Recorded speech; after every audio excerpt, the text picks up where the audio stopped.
analisando, né, e observando meus colegas que desenvolvem sistemas, eu vi que ainda não existe um consenso em qual inteligência artificial utilizar, né, plugada numa IDE, por exemplo.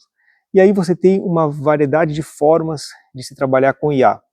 Basicamente, você tem programadores que utilizam um chat, como o ChatGPT ou o DeepSeek, para pegar a parte do código que está trabalhando, colocar nesse chatzinho e tirar algumas dúvidas, otimizar. Aí você já tem um pessoal que já está um pouco mais à frente, que já utiliza plugin dentro do VS Code, dentro do IntelliJ, e que consegue conversar com a IA, consegue utilizar para autocompletar, consegue fazer algumas ações aí dentro. E até então eu mesmo achava que isso já seria algo muito avançado no uso de IA para desenvolvimento. Eu usei alguns frameworks, a gente está testando bastante coisa. Mas aí, como eu falei lá no começo do vídeo, eu comecei a pesquisar para entender como está se usando isso de verdade, né? Porque não pode ser só nessa parte de codificação. E aí eu descobri, né, que, para minha surpresa, a maior parte das pessoas que eu conheço está usando de forma muito limitada a inteligência artificial. Se você estudou computação, fez algum curso nessa área, né, você tem que ter estudado alguma coisa sobre o ciclo de desenvolvimento de software, que no mínimo você vai ter uma fase de análise, uma fase de desenvolvimento, uma fase de teste, né, e após a publicação você tem uma fase de monitoramento. E o interessante é que em cada uma dessas etapas o pessoal está criando agente, o pessoal está customizando a IA.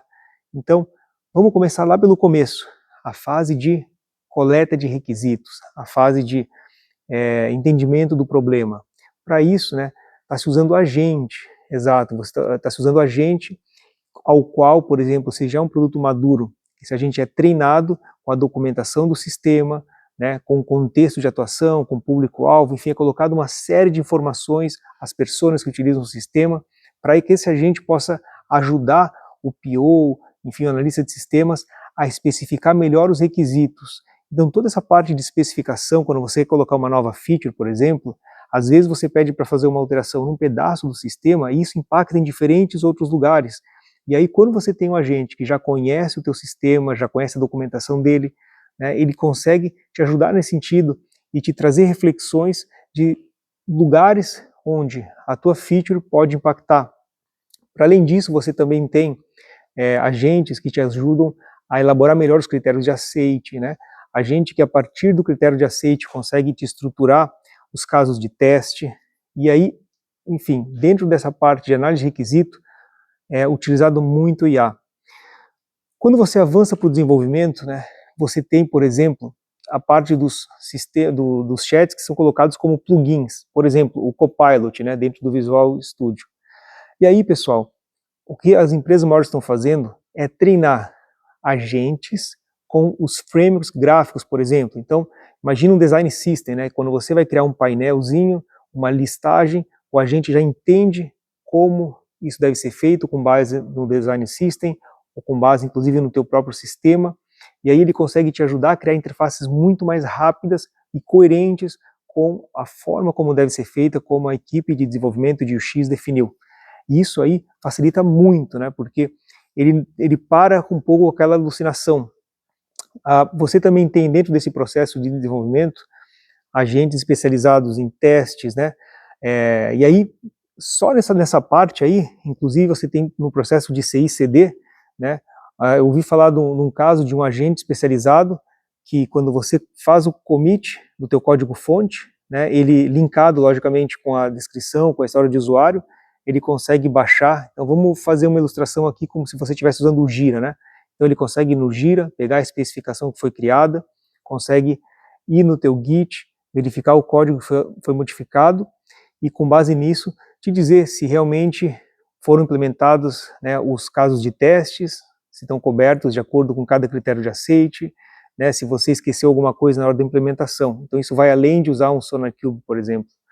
Quando você avança para a fase de teste, também a parte de execução de casos de testes, de automação de testes, tudo isso você pode plugar IA para ajudar na tua qualidade de software.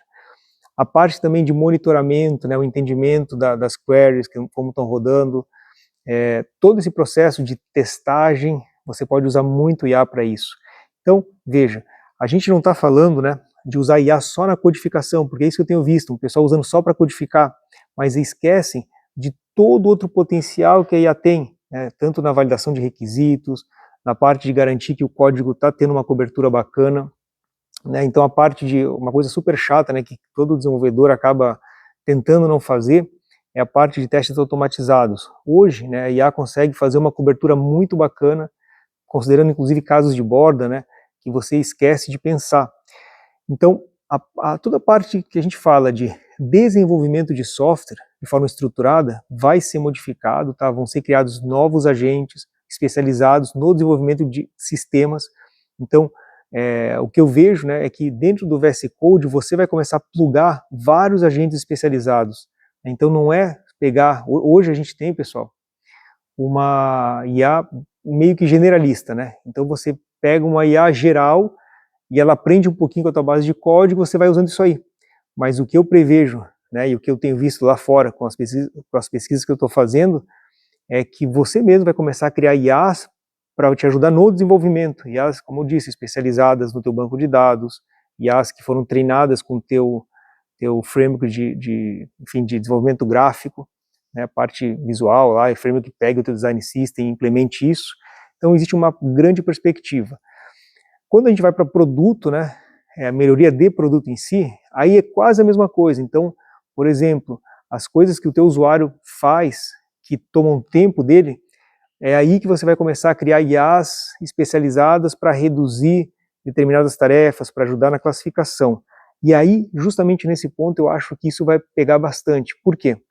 Porque quando você vai fazer, por exemplo, um algoritmo, tá, para poder fazer alguma atividade especializada, por exemplo, classificação de um documento, um algoritmo que te ajuda a criar alguma categoria, a IA já está conseguindo fazer isso internamente. Então, é muito provável, né, que algoritmos comecem a desaparecer, né, e em vez de ter um algoritmo desenvolvido, passe a se utilizar uma IA, um agente. Então, as funções tendem a ser um pouco ocas, né? Então, você vai ter uma entrada, essa entrada vai chamar o teu agente e vai devolver uma saída, inclusive para funções básicas que poderiam ser facilmente desenvolvidas, tá?